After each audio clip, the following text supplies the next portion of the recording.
प्यारे बच्चों, कक्षा 7 एनसीईआरटी गणित प्रश्नावली 11.2 के प्रश्न नंबर 6 को हल करते हैं। डीएल और बीएम समांतर चतुर्भुज ए बी सी डी की क्रमशः ए बी और ए डी पर लंब हैं। चित्र 11.24 ये आपकी बुक में दिया गया है चित्र। अब देखो क्या कहा है कि डीएल और बीएम जो भुजा ए बी और ए डी है उस पर लंब है। देखो ए बी भुजा ये है, इस पर डी एल लंब है, और ए डी भुजा ये है, इस पर बी एम लंब है। यदि समांतर चतुर्भुज का क्षेत्रफल 1470 यानी कि 1470 सेंटीमीटर स्क्वायर है, ए बी 35 सेंटीमीटर और ए डी 49 सेंटीमीटर है, तो बी एम तथा डी एल की लंबाई ज्ञात कीजिए। अब बी एम कौन सी है? देखो बी एम ये लंब है और डी एल ये लंब है, तो ये जो दो लंब दिए गए हैं इनकी हमें लंबाई ज्ञात करनी है। चलो करते हैं। अब सबसे पहले क्या करते हैं, हम प्रश्न में देख लेते हैं क्या दिया है। तो दिया है समांतर चतुर्भुज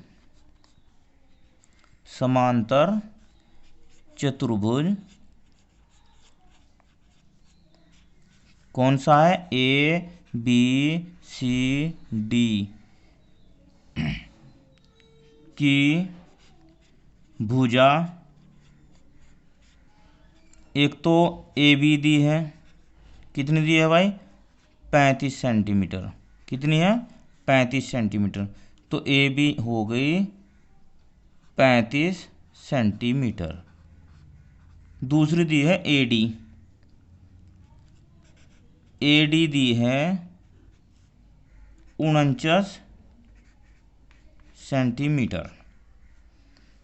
ए डी कौन सी है? ये रही ए डी, ये दी है 49 सेंटीमीटर। और क्षेत्रफल भी दिया है। कितना दिया है बच्चों? 1470 सेंटीमीटर की घात 2। अब ये हमारे पास हो गए कि क्या क्या दिया है। ठीक है, अब जब क्षेत्रफल दिया है तो क्षेत्रफल का ही फॉर्मूला लगा देते हैं। तो समांतर चतुर्भुज ए बी सी डी का क्षेत्रफल बराबर क्या होगा? आधार गुणा ऊंचाई, यही तो फॉर्मूला है। चलो अब आधार कौन सा दिया है अभी हमारे पास?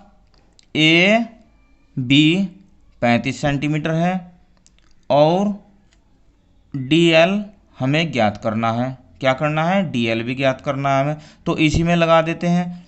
अब देखो क्षेत्रफल दिया गया है 1470 सेंटीमीटर की घात 2।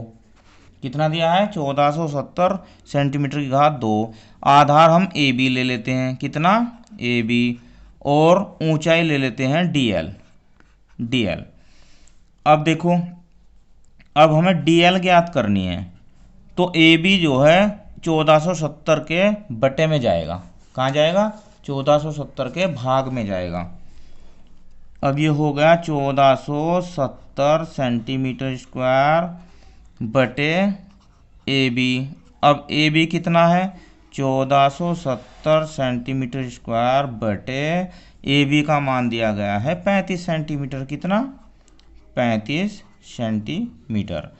अब देखो जब 35 से इसे भाग देंगे तो कितना आएगा? भाग दे के देख लेते हैं। इधर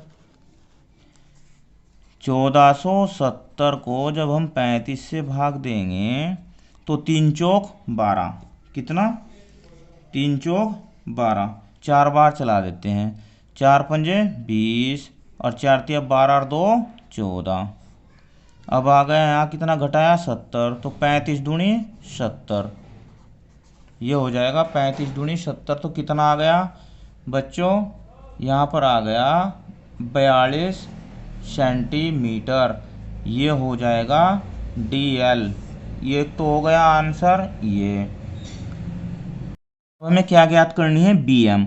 अब बी एम के लिए ऊंचाई हो जाएगी, ए डी आधार हो जाएगा। ठीक है, अब लिखते हैं पुनः, यानी कि एक बार और, समांतर चतुर्भुज ए बी सी डी का क्षेत्रफल क्या हो जाएगा? आधार क्या माना हमने? ए डी, और ऊंचाई माननी हमने बी एम, आधार गुणा ऊंचाई। अब क्षेत्रफल तो वही है 1470 सेंटीमीटर की घात 2।